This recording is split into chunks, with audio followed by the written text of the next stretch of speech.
नमस्ते, प्रणाम। मैं रीता मौर्य। मैं अपने रीता सुनांचल यूट्यूब चैनल में आप सभी लोगों का स्वागत करती हूँ। और मैं आज आप लोगों को एक सुहाग गीत सुनाने जा रही हूँ। आप लोगों को अच्छा लगे तो हमारी इस वीडियो को लाइक करें, हमारे चैनल को सब्सक्राइब करें और कमेंट में बताएं कि हमारा वीडियो आपको कैसा लगा।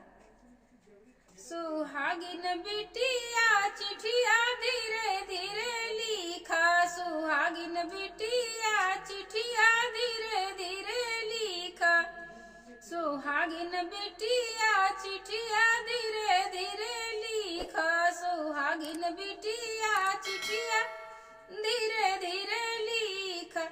द्वारा खड़े तेरे पापा न जाने, द्वारा खड़े तेरे पापा न जाने, महल बिचावा मम्मी रानी न जाने, महल बिचावा मम्मी रानी न जाने।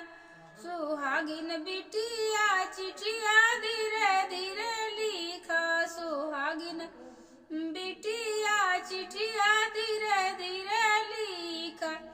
द्वारा खड़े तेरे चाचा न जाने, द्वारा खड़े तेरे चाचा न जाने, महल बिचावा चाची रानी न जाने, महल बिचावा चाची रानी न जाने। सुहागिन बिटिया चिठिया धीरे धीरे लिखा, सुहागिन बिटिया चिठिया धीरे धीरे लिखा।